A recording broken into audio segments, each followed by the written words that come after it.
Hola amigos, ¿cómo están? Bienvenidos a nuestro nuevo episodio de este podcast y hoy tengo el placer de estar junto a uno de los bonsaístas latinoamericanos más importantes de los últimos años, que es Andrés Vicoca. Hola Andrés, ¿cómo estás? Buenas, ¿qué tal? Mucho gusto. ¿Todo bien?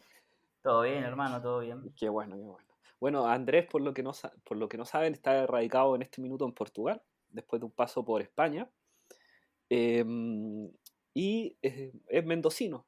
Así que, bueno, Andrés, cuéntanos un poco tu historia, cómo partiste en el mundo del bonsai. Bueno, siempre he sido autodidacta y bueno, viviendo en Sudamérica es un poco complicado, ¿no? Por el tema de que siempre estamos con algunas dificultades para conseguir información y bueno, por ejemplo, en Mendoza, donde vivía yo, no existía ninguna escuela ni nada. Sí había gente ya un poco más avanzada y con experiencia en Buenos Aires, pero claro, son Sí, 1300 kilómetros de mi casa. no era Eh, para ir por el día, digamos. sí, sí. Y bueno, un poco revistas, porque bueno, yo comencé en el 2003, Ya. empecé como a interesarme en el bonsai.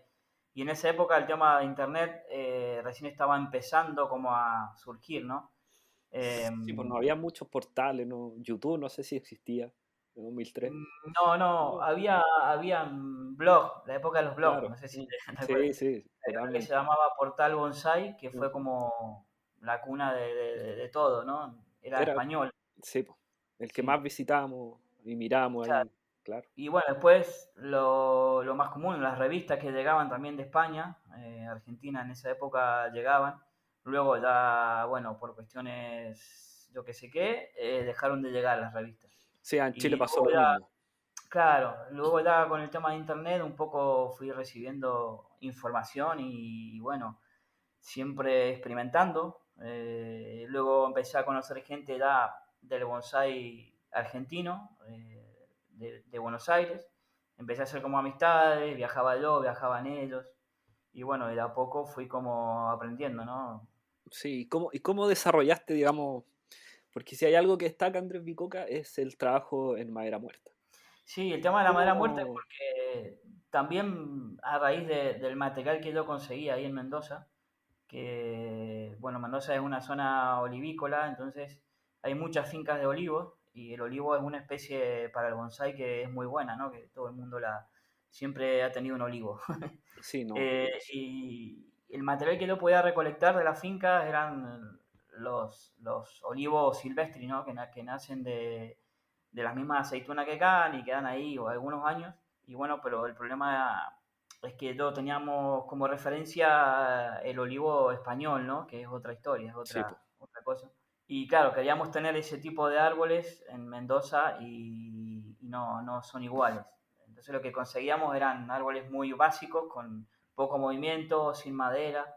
Entonces yo empecé a meterme con el tema de la madera porque quería recrear esas maderas, ¿no? Y bueno, en un comienzo utilizaba los olivos y bueno, trabajaba de una manera que no tiene nada que ver con la manera que estoy trabajando ahora, porque fui como estudiando y evolucionando en mi trabajo, ¿no? Sí, me imagino. Pero Harta en, experiencia entre ahora y hace, claro, claro, 20 años. en un comienzo hacíamos mucha madera por eso, porque hacíamos llamadori de este tipo que necesitaban disimular los cortes, ¿no? De motosierra Claro. o de sierra, y la única forma que había era metiéndole Dremel y intentando crear formas nuevas, ¿no? Oye, y en qué minuto decidiste, digamos, partir a emigrar de Argentina? Ya viendo Bueno, que había bonsai, pero bueno, como en sí, Chile mucho menos. sí, sí, bueno, a ver, yo empecé, primero era un hobby, ¿no? Como todo el mundo, el bonsai. Y Argentina, bueno, ya sabemos la situación, ¿no? Que siempre es un sub y baja, que nunca hay una Sí, po. estabilidad, ¿no? Ni de trabajo, ni económica, ni nada. Entonces, yo en esa época trabajaba en una empresa nada que ver, de otra cosa. Ujú. Y, y tenía mi hobby, que era el bonsai, y bueno, me quedé sin trabajo porque echaron empleados y lo de Ya, siempre, ¿no? sí, Y entonces, claro, un vecino, la mamá de un niño que era vecino de mi barrio, me dijo que si le podía enseñar a su hijo a hacer bonsai. Y fue como que ahí se me prendió la lamparita y dije, bueno, mientras busco otro trabajo, me monto Aprovecho, una digamos, escuelita, sí, sí, humilde, ahí en el living de mi casa. ¿ya? Y así comencé, ¿no? Porque luego no conseguía trabajo y tenía que buscar más alumnos para poder, Claro. O sea, de recién manera tenía mi circunstancial hijo. empezó a ser el plan A, el bonsai. Exactamente. Claro. Entonces ya en un momento ya empecé a tener como una entrada relativamente buena de dinero, empecé a armarme, ya salí de mi casa y fui a algunos viveros Ujú. a proponer esta opción, ¿no? Para un vivero de montar una escuela, me empezó a ir bien, luego ya fui como subiendo de a poco, ¿no? Y hasta que decidimos en una época vender nuestra casa de la ciudad para irnos a vivir al campo Ya. por dos motivos. Uno, porque la inseguridad en la ciudad siempre es más fuerte, ¿no? Y la idea de irnos al campo era buscando tranquilidad para nuestra familia y ahí mismo montar algo un poco más profesional, por así decirlo, ¿no? Un jardincito con un aula para enseñar y bueno, nos mudamos al campo a unos 30 kilómetros de la ciudad, ¿no? Tampoco muy lejos, ¿no? Y empezamos a montar ahí una cosa que iba a ser una cosa sencilla y terminó siendo a lo largo de 4 años de trabajo un museo que había. Eh, Claro que era el Museo Olea Bonsai, ¿no? Olea Bonsai, sí, que Claro. recibía gente, bueno, fue gente de Chile, de Uruguay, de Brasil. Sí, era muy eh, reconocido sí, en sí, general en Sudamérica. Sí. habíamos hecho algo muy bonito, la verdad. Un espacio muy lindo con, bueno, yo había armado, por ejemplo, la gente que iba pagaba, ¿no es cierto?, por una semana. Ujú. Yo monté una cabaña para que ellos se quedaran y hacíamos bonsai, íbamos a hacer llamadori, comidas típicas mendocinas, vino, Ya. todo junto. Todos Y la juntos. verdad que la Era toda gente una se la pasaba muy experiencia. bien.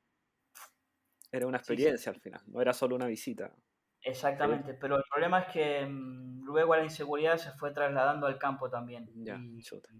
y cada vez fue más peligroso vivir ahí, aislado, y bueno, tuve un par de episodios un poco feos, ¿no? Entonces, de un día para el otro decidimos vender todo y bueno, antes de vender todo, a mí vine de vacaciones a España Ya, y me invitaron a un congreso a hacer una demostración en una empresa muy grande de acá, de España. Y claro, yo cuando hice ese viaje, después cuando volví a Mendoza, me di cuenta que estaba viviendo en el lugar equivocado, ¿no? Que ya había llegado al tope, digamos, lo máximo que se podía hacer ahí. Y eso fue lo que decidimos, vender todo y bueno. ya. Sí, porque el mercado europeo es bastante más grande que el sudamericano. O sea, acá somos súper pocos. Sí, sí, Y el España, bonsai en Europa es otra cosa, ¿no? ¿Cómo te puedo decir? El bonsai siempre para la mayoría de la gente va a ser un hobby y una persona para tener un hobby tiene que tener muchas cosas, sí, ¿no? po, Una tranquilidad mental, un ingreso de dinero que te permita poder acceder a cosas para que tener cosas buenas y conocimientos y bueno, en Sudamérica está complicado, ya lo sabemos, ¿no? sí, Entonces, bueno, no es que no se pueda vivir o no se pueda hacer nada, porque yo los años que estuve ahí disfruté muchísimo y aprendí muchísimo. Pero yo me quería dedicar a esto a un nivel profesional más, un paso más adelante, digamos. Y sí, la única sí, manera era salir de ahí. era salir. Y España es un punto neurálgico del bonsai en Europa. O sea, Sí, casi todo pasa en sí. España, sobre todo en el Sí, bonsai. España es uno de los países Eh, de Europa que no es un país que comparado, por ejemplo, con, yo qué sé, con Alemania o Bélgica, el nivel del costo de vida, o sea, la gente no gana tanto dinero como en esos Ujú. países, en España, ¿no? Pero los españoles tienen algo distinto a los demás, ¿no? Hay mucha afición, hay mucha gente que hace bonsai. En cualquier pueblo hay un club de bonsai y son 20 o 30 personas que están ahí.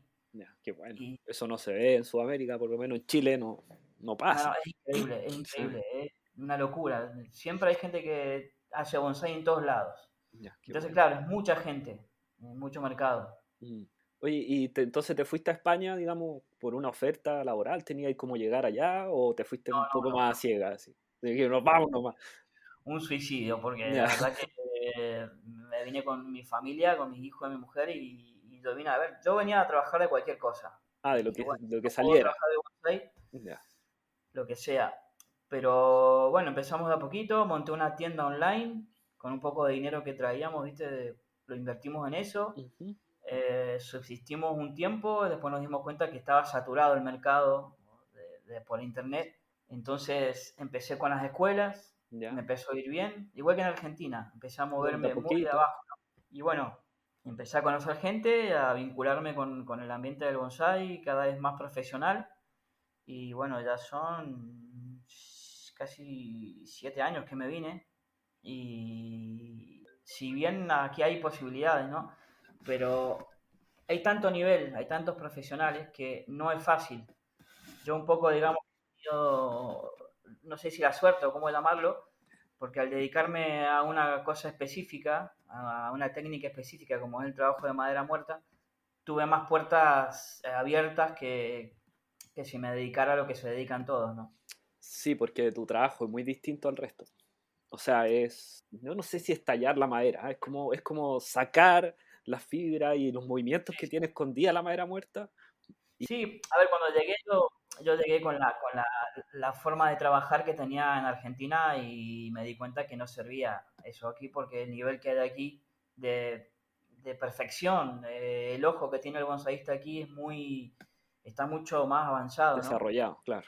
Exactamente eso, desarrollado. Entonces dije, bueno, aquí o me perfecciono y eso, o si no, me quedo haciendo otra cosa, ¿no? Y bueno, empecé a estudiar mucho, a meterme y bueno, y de a poco fui como creando mi método de trabajo y bueno, ahora, por ejemplo, a fin de año sale un libro mío editado en el transcurso de este tiempo que estuve aquí. Fui como escribiendo cosas y Ujú. documentando, ¿no? Mis trabajos y experiencias. Y Y ese al sale a final, fin de año. sí, sí, terminé haciendo un libro que sale en 5 idiomas y está editado en una editorial alemana. Y me ha llevado casi 3 años de edición solamente Chuta, me el libro. imagino. Porque tú ya tienes un libro, que lo Sí, el escribiste libro cuando estabas en Argentina, que es Bonsai Yamadori. Una nueva es, perspectiva.